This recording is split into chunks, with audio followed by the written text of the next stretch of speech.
Hello everyone, so you're probably thinking or soon going to be an exchange student in spring in SKKU. If you've already been accepted, congratulations, and if you have yet to be accepted, good luck. This video is going to be an overview of how things proceeded for me in the year 2020 if you're watching this in the future for the spring semester. I was in the Seoul campus of SKKU. For those watching in the future, as you might recall, this was also the year where the pandemic happened, so things were either different or simply just didn't happen. With that, I mean, I can't tell you anything about the orientation day or how classes went or how to get around in the buildings because I virtually never entered the campus pretty much since we had online classes. However, I can inform you about little details such as when you will receive certain documents or the deadlines for things. The dates may vary, but it won't be any more than like a 2 or 3 day difference, I think. I'll also give you near the end some little tips that you might want to hear, so stay tuned for that. So starting off pretty simple, these are the two addresses for the Seoul campus and the Suwon campus, which a lot of people had a bit of confusion about, so here you go. There are in fact two different campuses. Suwon is a little bit further from like where all the action happens, if you know what I mean. For the Seoul campus, this is a 24-hour like hotline, you might call it. So here's a number for that. Okay, here we go. So the start of the school year for us was the 2nd of March 2020 and the end the 12th of June 2020. This actually got extended quite a bit, I think, because our final exams were pushed back because of the virus, and I think it ended up being the end of June. So already with that, I can tell you that if you're planning on booking a ticket early, please keep in mind and give yourself like a week or maybe even 2 for just you to stay in Seoul, just in case anything happens. And at the end of the day, trust me, you will not regret that week or 2 because I assure you, you will have the time of your life in Seoul. You will be grateful that you have those 2 weeks. Orientation for us was meant to be on the 27th of February, but of course it never happened. The application process starts pretty much when your own university receives the confirmation that you've been accepted into SKKU, and then they'll send you details about, passwords and how to enter and how to apply. The deadline for the application period is the beginning of December. Your acceptance will be received via email, and you will also receive a package with like the acceptance letter, as well as some documents which you will need for a visa. All of this is mid-December. Every single year, SKKU creates a Kakao group chat, which is with all the semester's exchange students. I 110%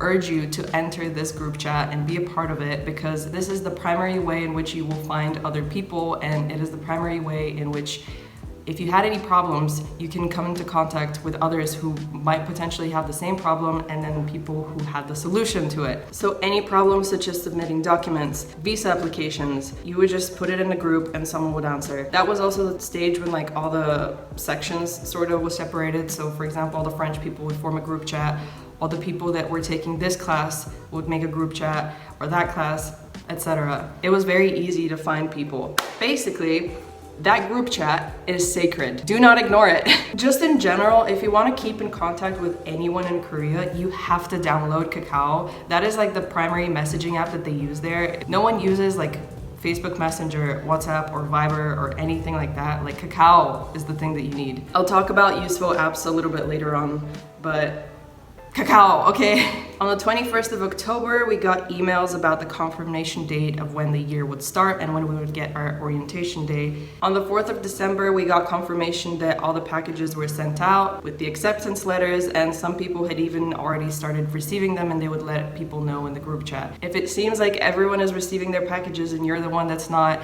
don't worry, it's just probably stuck in transit, you will get it. It just takes a little bit of time. 22nd and 23rd of December, we got emails for the dorms, and for us, we kind of had a problem. So at first it was the 24th of December, and then it was the 2nd of January. That was like the deadline for the applications for the dorms. I'll go into a little bit more details about the dorms later on. I know some of you might be curious about that. 6th of January until the 16th of January was the application for the Korean language program. Now, this is only for people who are thinking of taking either advanced or regular Korean, which is basically the medium level or like the highest level. If you're taking beginner classes, you just have to register just like it's a normal course. For the orientation, we technically also had a buddy that was assigned to us. The buddy program application was on the 7th of January, and the deadline for that was the 13th. So you basically got a Google Forms document where you wrote your name and your email, and that was it. I think a couple of days later, you got contacted by the person that was going to be like in charge of you, basically, that would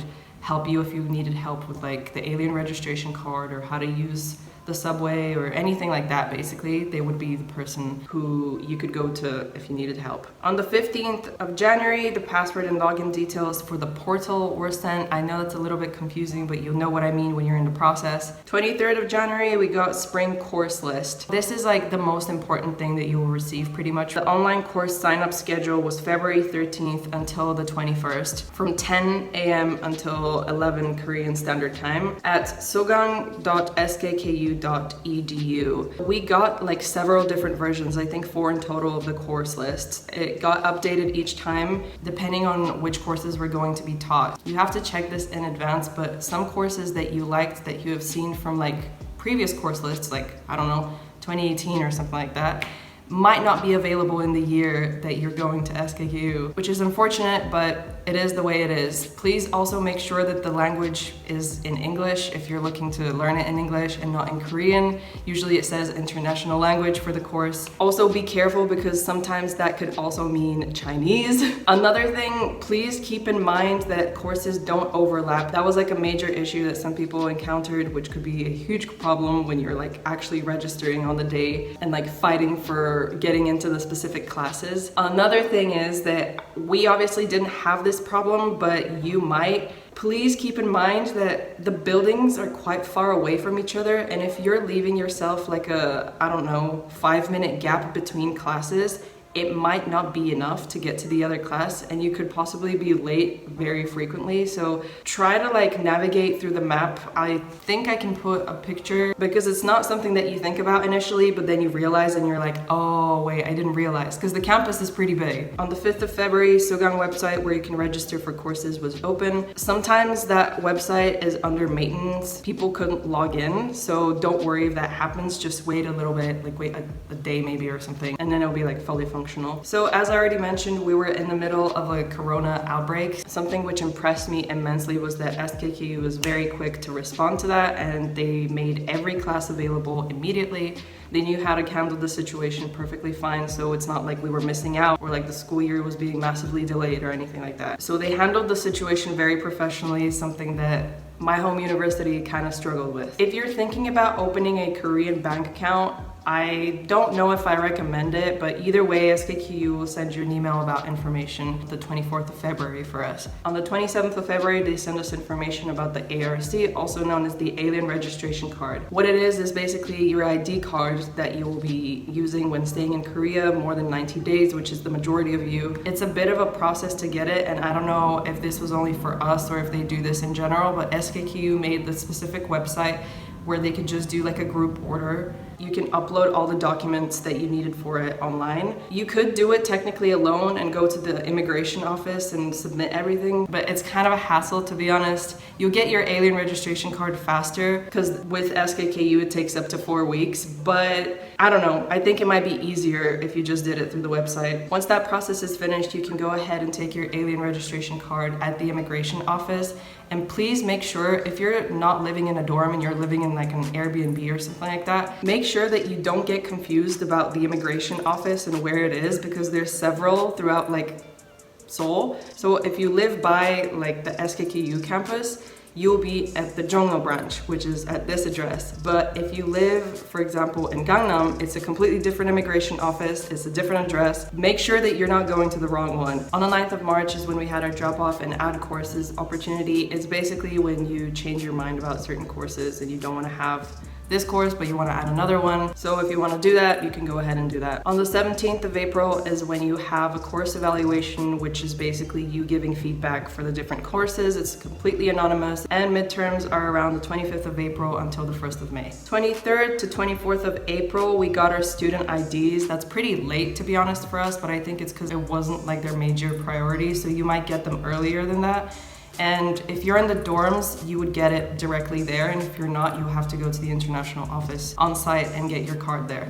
So let's talk about the dormitories. I'm sure most of you are interested in that. So the fees for the Seoul campus are, for all the houses, $1,700 and for Suwon, it's $1,300. That may differ, but it circulates around that number. The Seoul campus dorms are technically off campus, but I think pretty much all of them except for one are within either walking distance or like like 2-3 bus stations away, and they're all names like with different letters. So you have like A house, C house, M house, etc. I think I house is the one that was the absolute closest to SKKU. You get a separate email about like bedding and how many stories the buildings are from SKKU. Here's the thing, so I didn't stay in a dorm, I actually stayed in an Airbnb very close to the campus. Yes, it was very expensive, but I will tell you one thing is that you will struggle a lot if you're a person that goes out at night, like partying and stuff, with the curfew. So you guys have a curfew from 1 a.m. until 5 a.m. and between those hours, you cannot go home and you cannot enter the building. So you have to wait all the way until 5 a.m. and this is all week, I think until Friday. So Friday to Saturday, Saturday to Sunday, you don't have that curfew, but for the rest of the week you do.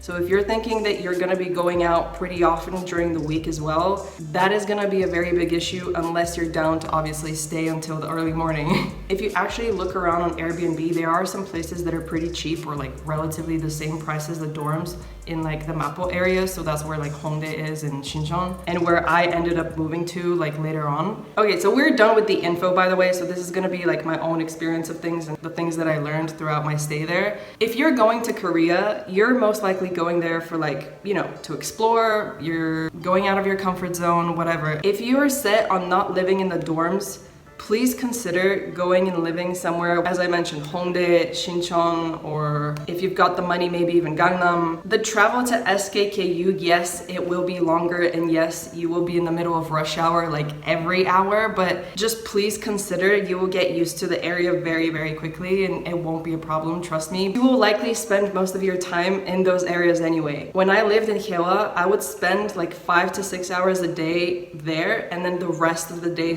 / night in Hongdae / Mapo. Mapo is like the overall region and then like everything is basically there. If you think you're going to be partying a lot, or if you're more of a daytime person and you think you'll be going to cafes and restaurants a lot, or exploring a lot, Mapo is the place. You wanna see K-dramas being filmed? Mapo. You wanna see street performances? Mapo. You want nightlife clubs and bars? Mapo. You want cool aesthetic-y cafes? Mapo. You wanna see like little K-pop trainees? Mapo. YGX and YG Entertainment is in, say it with me, Mapo. Let me put it simply, everything and everyone is basically in Mapo. I guarantee you 100% you will not regret a single thing if you move as soon as possible in that area. Of course, if you want an area that's a little bit more foreigner friendly, you can go to Itaewon, but I highly, highly recommend Shincheon or Hongdae. Those two places, you will not regret a single thing, trust me. Some apps that I found pretty useful were obviously Kakao, like the Messenger, Kakao Maps, which you can also use for the subway and buses, Naver,